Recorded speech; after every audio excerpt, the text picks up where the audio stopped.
Alright, so I wasn't planning on doing a video today, but I woke up this morning, have some coffee in me right now, and I just read the Shams Charania Anthony Slater report on The Athletic that Jonathan Kuminga, the third-year young power forward / small forward from the Golden State Warriors, has lost faith in Steve Kerr. And one, this report is shocking because I just don't remember a young player leaking something like this, especially about a coach and a franchise that has won 4 championships.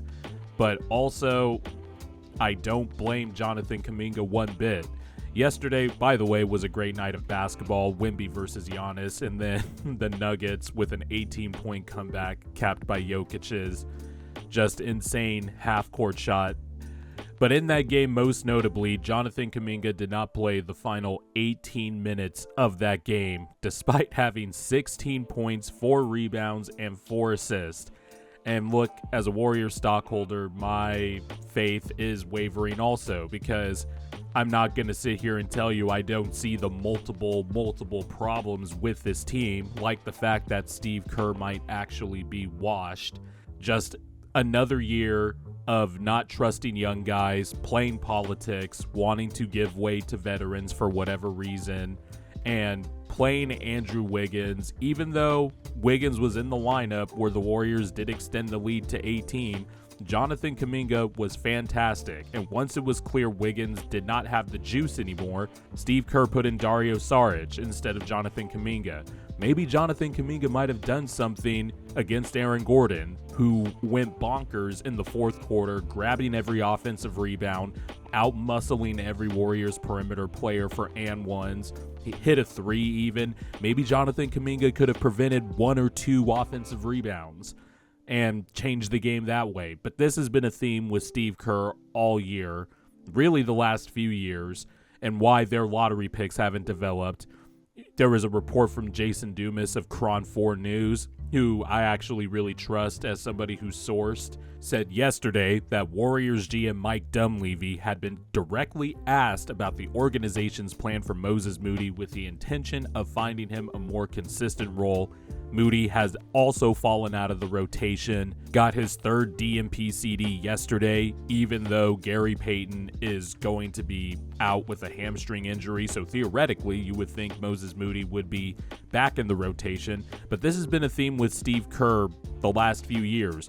The lottery picks, especially when the Warriors got good again after the 2020-21 season, Steve Kerr just, for whatever reason, won't play his young guys. He needs the young guys to kind of supplement an aging core, and yet they get inconsistent minutes. They get pulled for no reason. Kaminga told Marcus Thompson of The Athletic after the Denver Nuggets game on Christmas that he was confused as to why he didn't close the final 3 minutes of that game. He said, quote, "Sometimes I come out the game not knowing what I did, and that messes with my head. It's like what they want me to do. I can pass and do different shit," unquote. Look, I'm all for players earning their stripes, but I am also a big believer in development comes with consistent live in-game rep. You got to be able to learn and react from your mistakes that you make during the games that you play, and Steve Kerr just, for whatever reason, just doesn't trust the young guys and wants to give way to the veterans. And I, quite frankly, don't blame the young guys for, expressing frustration. It's natural. Maybe they could go about it a different way. Like I said, I've never seen a young player leak something like this to a big-time national newsbreaker like Shams Charania.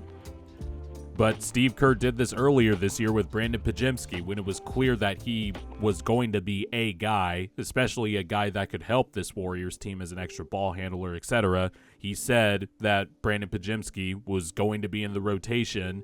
Then the very next game, in that Sacramento game on the road, in the in-season tournament game, he didn't play Brandon Podziemski at all. So this is just another layer on what has been a turbulent season for a dynasty that is on its last legs. And I feel bad for Steph Curry because he is still very clearly a tier 1 franchise player and somebody who can win a championship as the best guy on a championship team. and the core is aging around him. Draymond keeps getting suspended.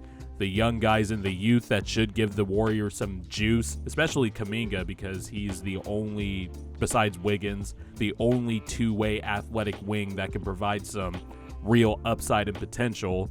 They're just not playing. Steve Kerr's making weird rotation choices, weird coaching decisions. Yeah, shit's bad over there in the Bay.